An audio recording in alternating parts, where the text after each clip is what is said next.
Hello दोस्तों, CSM study help centre पर आप लोगों का स्वागत है। यदि हमारा वीडियो आप लोगों को पसंद लगे तो लाइक, शेयर और सब्सक्राइब जरूर करिएगा। जैसे कि हम लोग इससे पिछले वीडियो में संबंध और फलन पार्ट में से संबंध के चैप्टर और उसके क्वेश्चन सॉल्व कर चुके हैं। तो अब हम लोग फलन के सबसे पहले थ्योरी पार्ट को कवर करेंगे, उसके बाद इसके एक्सरसाइज सॉल्व करेंगे। तो आइए इसके थ्योरी पार्ट पढ़ते हैं। तो हम लोग अभी फलन का डेफिनेशन पढ़ेंगे। फलन किसे कहते हैं? तो समुच्चय ए से समुच्चय बी का संबंध आर ई फलन कहलाता है यदि ए के प्रत्येक अवयव का बी में अद्वितीय प्रतिबिंब हो। अद्वितीय का मतलब एक और केवल एक प्रतिबिंब हो। जैसे कि फलन लिखा रहेगा और ए से ये बी में परिभाषित है। इसे पढ़ना कैसे है? फलन एफ ए से बी में एक फलन है। तो अब हम पढ़ेंगे फलन का ज्यामितीय अर्थ क्या है। तो अभी जस्ट अपन लोगों ने फलन का डेफिनेशन पढ़ा। ए से बी में परिभाषित संबंध आर ए का बी में अद्वितीय प्रतिबिंब, मतलब एक और केवल एक प्रतिबिंब। कोई ग्राफ दिया जाए और आपसे पूछ दिया जाए क्या ये फलन का ग्राफ है, तो आपको क्या करना है? एक ऊर्ध्वाधर रेखा खींचनी है। एक ऊर्ध्वाधर रेखा खींचनी है। वो जो ग्राफ दिया हुआ है उसको एक बिंदु पर कट करना चाहिए। यहाँ पर देखिए दो बिंदु पर कट कर गया और यहाँ पर देखिए एक बिंदु पर कट कर गया। तो ये फलन का ग्राफ है। ये तो फलन का ग्राफ है, लेकिन ये क्या फलन का ग्राफ है? नहीं, ये फलन का ग्राफ नहीं है। तो आपको ज्यामितीय निरूपण का मतलब ये हुआ कि आपको ज्यामिति दिया रहेगा और आपसे पूछा जाएगा क्या ये फलन का ग्राफ है, तो आपको ऊर्ध्वाधर एक रेखा खींचनी है। वो ग्राफ को एक ही बिंदु पर कट करना चाहिए। यदि वो एक से ज्यादा बिंदु पर कट करेगा तो वो फलन का ग्राफ नहीं होगा। तो इसके बाद नेक्स्ट टॉपिक है फलन का प्रांत, सप्रांत तथा परिसर। तो आइए इसका डेफिनेशन। माना कि ए से बी में परिभाषित एक फलन f है, तो समुच्चय ए f का प्रांत, ए जो होगा, ए के जितने भी समुच्चय होंगे वो फलन f का क्या होगा? प्रांत होगा। क्या होगा? प्रांत। एवं बी बी एफ का सप्रांत, यानी फलन एफ का सहप्रांत होगा। क्या होगा? सहप्रांत होगा। समुच्चय तथा समुच्चय ए के अवयवों के फलन एफ के अंतर्गत प्रतिबिंबों के समुच्चय को क्या कहेंगे? परिसर कहेंगे। समुच्चय ए के अवयवों के फलन एफ के अंतर्गत प्रतिबिंबों के समुच्चय को क्या कहेंगे? परिसर कहेंगे। तो आइए एक एग्जांपल से समझते हैं। तो इसमें एक एग्जांपल लेते हैं फलन के प्रांत, सप्रांत तथा परिसर को समझने के लिए। जैसे कि ए, समुच्चय ए है, इसमें अवयव है 1 से 4 तक, तथा समुच्चय बी है जिसमें अवयव है 3, 5, 7, 8, और ए और बी इसमें परिभाषित एक फलन एफ है। 1, 2, 3, 4 इसमें लिख लेना है, बी में 3, 5, 7, 8। जैसे कि ये दिया रहेगा रिलेशन है, 1 का रिलेशन है 5 से, 3 का रिलेशन है 3 से, 2 का रिलेशन 7 से तथा 4 का भी रिलेशन किससे है? 7 से है। तो आइए पहले प्रांत। प्रांत क्या होता है? ए से बी में परिभाषित है। इसका मतलब क्या हुआ? एफ इसमें परिभाषित है, ए से बी में परिभाषित है। ए के जो अवयव होते हैं उसके समुच्चय को क्या कहते हैं? प्रांत। तो प्रांत क्या हो गया? ए के अवयव के समुच्चय क्या है? 1, 2, 3, 4, ये क्या हो गया? प्रांत हो गया। किसका? फलन एफ का प्रांत हो गया। उसके बाद सप्रांत ढूंढ लेते हैं। सप्रांत क्या था डेफिनेशन में? बी के जितने भी अवयव थे उसके समुच्चय को क्या कहते हैं? सप्रांत। सप्रांत क्या हो गया? 3, 5, 7, 8। उसके बाद परिसर क्या था? ए के जितने भी अवयव है उसका प्रतिबिंब, कौन? प्रतिबिंब किस में है? बी में है। उसके समुच्चय को क्या कहते हैं? परिसर कहते हैं। तो 1 का प्रतिबिंब बी में क्या है? 5, और 2 का प्रतिबिंब क्या है? 7, 3 का प्रतिबिंब क्या है? 3, तो क्या हो गया? और 4 का भी प्रतिबिंब 7 है। प्रतिबिंब 1, 3 हो गया, 5 हो गया और 7 हो गया। ये क्या हो गया? परिसर। तो अपन डेफिनेशन में भी क्या पढ़े थे, देख लीजिए। समुच्चय ए के अवयवों के फलन एफ के अंतर्गत प्रतिबिंबों के समुच्चय को क्या कहते हैं? परिसर कहते हैं। तो प्रतिबिंब का समुच्चय क्या हो गया, 3, 5, 7, तो ये परिसर हो गया। तो इस प्रकार आप लोग समझ गए होंगे फलन के प्रांत, सप्रांत तथा परिसर को। अब नेक्स्ट टॉपिक है फलनों के प्रकार। ये बहुत ही इम्पोर्टेंट है। तो फलनों के प्रकार में सबसे पहले आता है एकेकी फलन अथवा एक एक फलन। इसका डेफिनेशन क्या है, आइए समझते हैं। फलन f a से b में परिभाषित है। एकेकी फलन होगा यदि समुच्चय a के भिन्न अवयवों का समुच्चय b में भिन्न भिन्न प्रतिबिंब हो। मतलब ये हुआ a के जितने भी अवयव होंगे उसका b में क्या होंगे, भिन्न भिन्न प्रतिबिंब होंगे, तो उसे क्या कहेंगे, एकेकी फलन कहेंगे। तो आइए इसका एग्जांपल समझते हैं। तो डेफिनेशन था a के भिन्न अवयवों का b में क्या हो, भिन्न भिन्न प्रतिबिंब हो। जैसे कि 1 का रिलेशन, 2 का रिलेशन, 7 से 3 का रिलेशन, 6 से 4 का रिलेशन, 8 से 4 का रिलेशन 6 से नहीं हो सकता है। क्यों? क्योंकि उन्होंने बोला है डेफिनेशन में कि a के भिन्न भिन्न अवयवों का b में भिन्न भिन्न प्रतिबिंब हो। तो जैसे कि 1 का रिलेशन 5 से हो गया, तो 1 का रिलेशन 6 से हो सकता है क्या? नहीं। एकेकी होने के लिए 1 का रिलेशन 6 से नहीं हो सकता। एकेकी होने के लिए a के भिन्न अवयवों का b में भिन्न भिन्न प्रतिबिंब होना आवश्यक है, तो ये एकेकी फलन होगा। उसके बाद ये देख लीजिए, इसमें भी a के भिन्न भिन्न अवयवों का b में क्या हो, भिन्न भिन्न प्रतिबिंब होना चाहिए।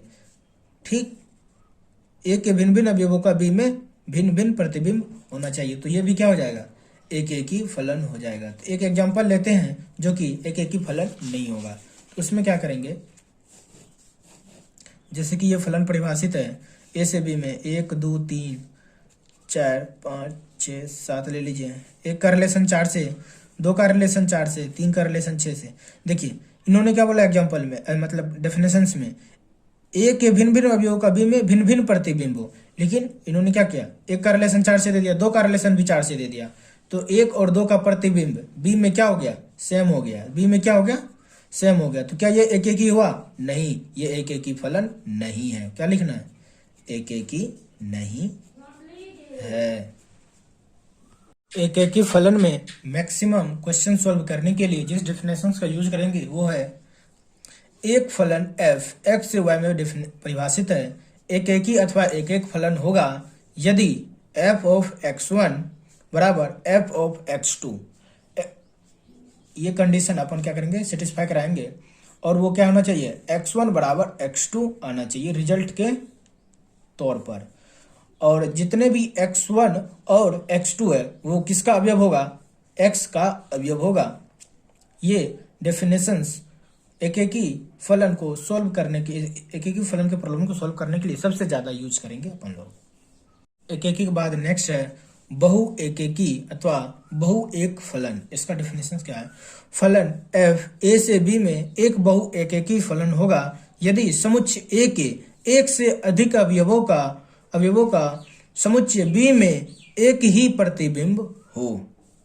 एक बार डेफिनेशन फिर से, f फलन f a से b में परिभाषित है, एक बहु एकेकी फलन होगा यदि समुच्चय a के एक से अधिक अवयवों का, क्या, एक से अधिक अवयवों का समुच्चय b में क्या हो, एक ही प्रतिबिंब हो। आइए इसे एग्जांपल से समझते हैं। डेफिनेशंस क्या था, एक से अधिक अवयवों का b में क्या हो, एक ही प्रतिबिंब हो।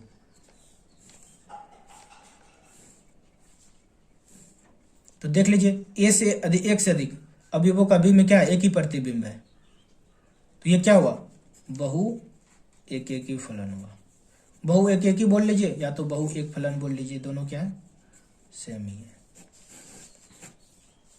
उसके बाद एक डेफिनेशन और लेते हैं, मतलब एक एग्जांपल और लेते हैं। ये परिभाषित है f में,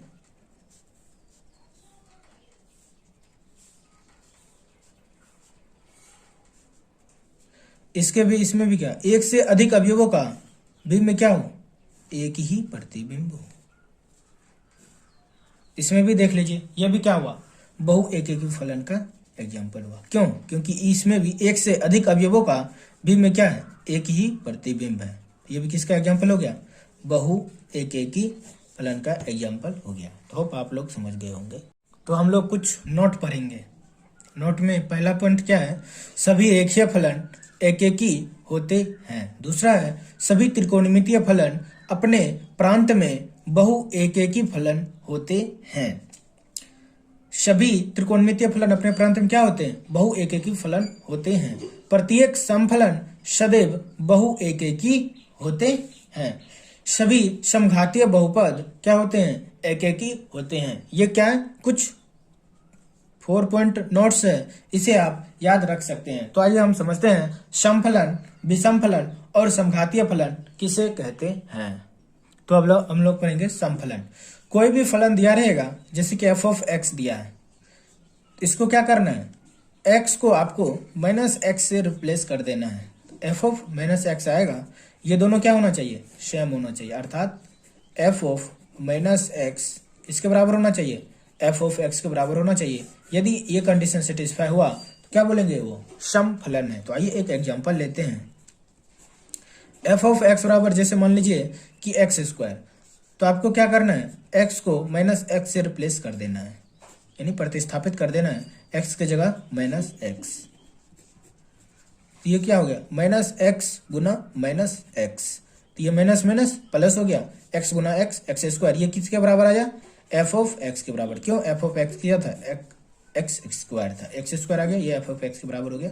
मतलब f ऑफ -x किसके बराबर है, f ऑफ x के बराबर है। यदि ऐसा हो जाए तो उसे क्या बोलेंगे, समफलन बोलेंगे। और अपना नोट्स क्या था, नोट क्या था, प्रत्येक समफलन सदैव बहु एकेकी फलन होता है। आप समफलन यदि जांच कर चुके हैं तो उसे डायरेक्ट आप क्या कह सकते हैं, बहु एकेकी फलन बोल सकते हैं। उसके बाद एक और था विषम फलन, क्या था, विषम फलन। तो विषम फलन किसे कहेंगे, जैसे कि f ऑफ x कोई फंक्शन दिया रहेगा, इसमें भी क्या करेंगे, x को -x से रिप्लेस कर देना है, तो आपको क्या आएगा, -f ऑफ x, अर्थात x को किससे रिप्लेस किए थे, -x थे, तो आपको क्या आएगा, रिजल्ट के तौर पर -f ऑफ x। यदि ये कंडीशन सेटिस्फाई हुआ तो उसे क्या बोलेंगे, विषम फलन बोलेंगे। आइए एक एग्जांपल लेते हैं। f ऑफ x बराबर, जैसे मान लीजिए आप x³ ले लीजिए, तो x को क्या करना है, -x से रिप्लेस करना है। f ऑफ -x बराबर -x का होल क्यूब, -x गुना -x गुना -x, माइनस माइनस प्लस हो गया, ये माइनस तो बच गया, -x तो ये क्या आया, -f ऑफ x, अर्थात क्या हुआ, f ऑफ -x किसके बराबर आया, -f ऑफ x। यदि ये कंडीशन सेटिस्फाई हुआ तो उसे क्या बोलेंगे, विषम फलन बोलेंगे। और अपना नोट्स क्या था, इसमें नोट्स नहीं है विषम फलन का। इस प्रकार आप लोग समफलन और विषम फलन समझ गए होंगे। अब हम लोग समझेंगे समघातीय फलन। सबसे पहले समघातीय फलन का डेफिनेशंस। चरों के किसी समुच्चय के अंतर्गत कोई फलन समघातीय फलन होगा यदि चरों के सापेक्ष इसके प्रत्येक पद, चरों के सापेक्ष इसके प्रत्येक पद की कोटि क्या हो, समान हो। तो आइए इसका डेफिनेशन समझते, एग्जांपल समझते। जैसे कि आपको एक एग्जांपल दे दिया जाए, ax² 2hxy प्लस by², और आपको बोल दिया जाए ये समघातीय है या नहीं है। यदि समघातीय है तो समघातीयता की कोटि क्या है वो ज्ञात करे। तो आपको कैसे इसे सॉल्व करना है। x को आप क्या पुट कर देंगे, xt, और y को क्या पुट करेंगे, yt। आइए x की जगह xt, y की जगह yt, जहाँ जहाँ x है वहाँ xt रखना है, 2h, x की जगह xt, y की जगह yt प्लस b yt का स्क्वायर। तो ax² t² plus 2hxy t² plus by t²। तो इसमें देख सकते हैं आप t² कॉमन आ जाएंगे, और ax² plus 2hxy plus by²। तो आप देख सकते हैं ये समघातीय फलन है।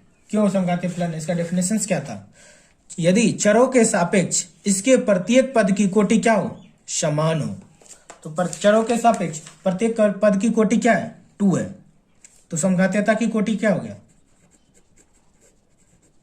समघातीयता की कोटि क्या हो गया? 2 हो गया। क्यों? क्योंकि प्रत्येक चर जो है, ये जो कांस्टेंट, ये जो हम पुट किए थे, उससे क्या है? स्वतंत्र है। क्या है? स्वतंत्र। और समघातीयता की कोटि कितना हो गया? 2 हो गया। तो ये समघातीय फलन है, तो क्या लिखना? हाँ, समघातीय फलन है। इस प्रकार से आप लोग समफलन, विषम फलन और समघातीय फलन समझ गए होंगे। और इसमें एक नोट था समघातीय फलन का, क्या था? सभी समघातीय बहुपद क्या होते हैं? एक एक ही होते हैं। ठीक ठीक समझ गए होंगे आप लोग। बहुएकेकी के बाद नेक्स्ट टॉपिक है आच्छादक फलन। यदि फलन f a से b में इस प्रकार परिभाषित हो कि सहप्रांत b का प्रत्येक अवयव a के किसी न किसी अवयव का f प्रतिबिंब अवश्य हो, तो फलन f आच्छादक फलन कहलाता है।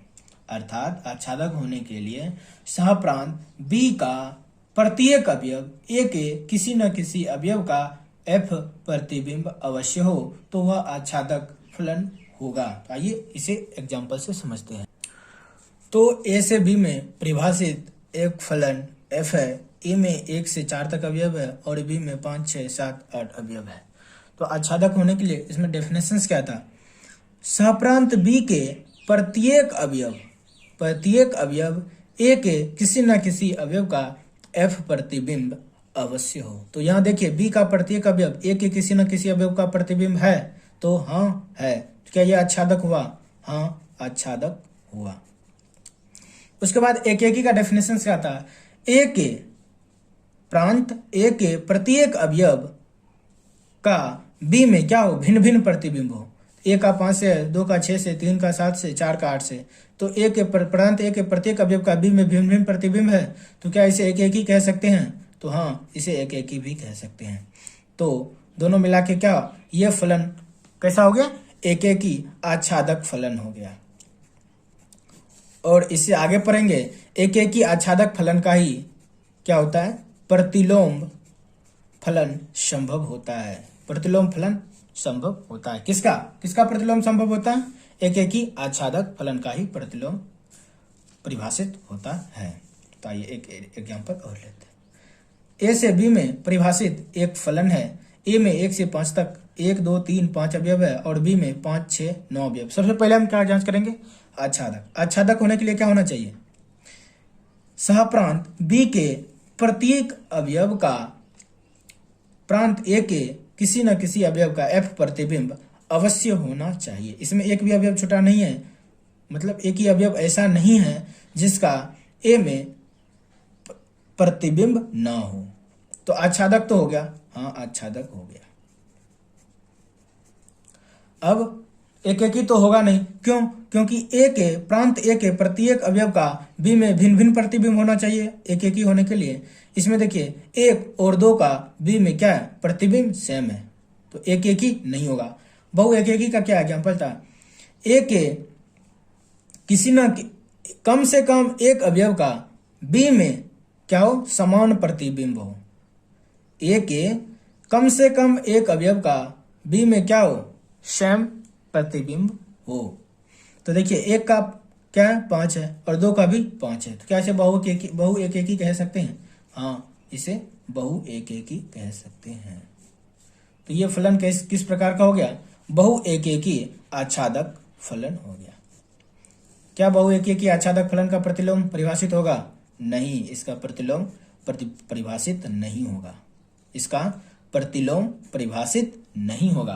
प्रतिलोम केवल और केवल एकेकी आच्छादक फलन का परिभाषित होता है। इससे आगे टॉपिक में हम लोग वही पढ़ेंगे। अब आप लोग एकेकी, बहु एकेकी और आच्छादक फलन समझ गए होंगे। तो अंतिम है एक टॉपिक अंत में जो है वो है अंतःक्षेपी। तो आइए समझते हैं।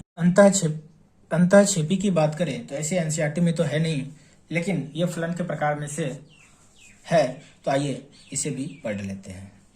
अंतःक्षेपी फलन f a से b में परिभाषित एक फलन अंतःक्षेपी फलन कहलाता है यदि सहप्रांत सह प्रांत बी में कम से कम एक अवयव ऐसा हो जो कि प्रांत ए के किसी भी अवयव का प्रतिबिंब ना हो।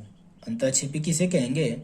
फलन एफ ए से बी में एक अंतःक्षेपी फलन कहलाता है यदि सहप्रांत किसमें? सहप्रांत बी में कम से कम एक अवयव का मतलब हुआ कम से कम एक तो होना ही चाहिए, उससे ज्यादा भी हो सकते हैं। कम से कम एक अवयव ऐसा हो जो कि प्रांत ए के किसी भी अवयव का प्रतिबिंब ना हो। तो आइए एग्जाम्पल से समझते हैं। तो ये एग्जाम्पल दिया हुआ है, इसे हमें डिफाइन करना है युक्त फलन की किस प्रकार से संबंध रखता है। 1 2 3 5 6 7 8 ए में अवयव है और बी में अवयव है। ए से बी में परिभाषित फलन एफ है। तो आइए समझते हैं। पहले अंतःक्षेपी क्या हुआ? अंतःक्षेपी का डेफिनेशन क्या था? सहप्रांत बी में कम से कम एक अवयव ऐसा हो जिसका प्रांत ए में कोई भी क्या हो? प्रतिबिंब ना हो।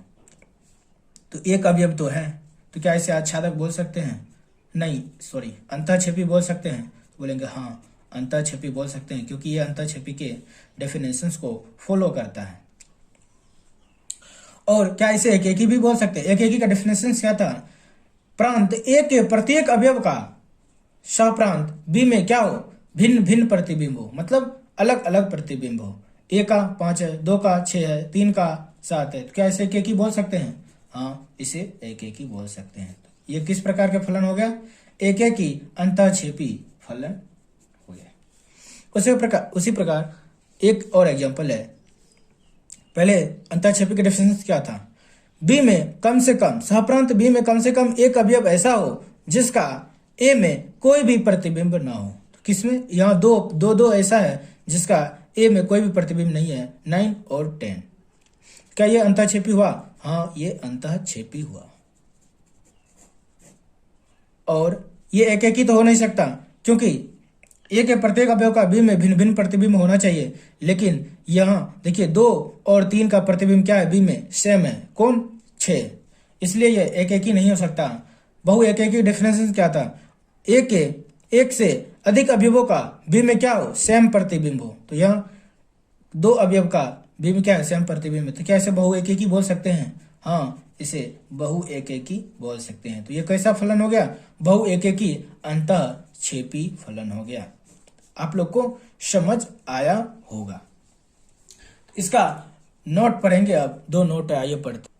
इसमें पहला नोट है आर से आर में परिभाषित, यानी प्रांत क्या हो गया? आर हो गया। सहप्रांत भी क्या हो गया? आर।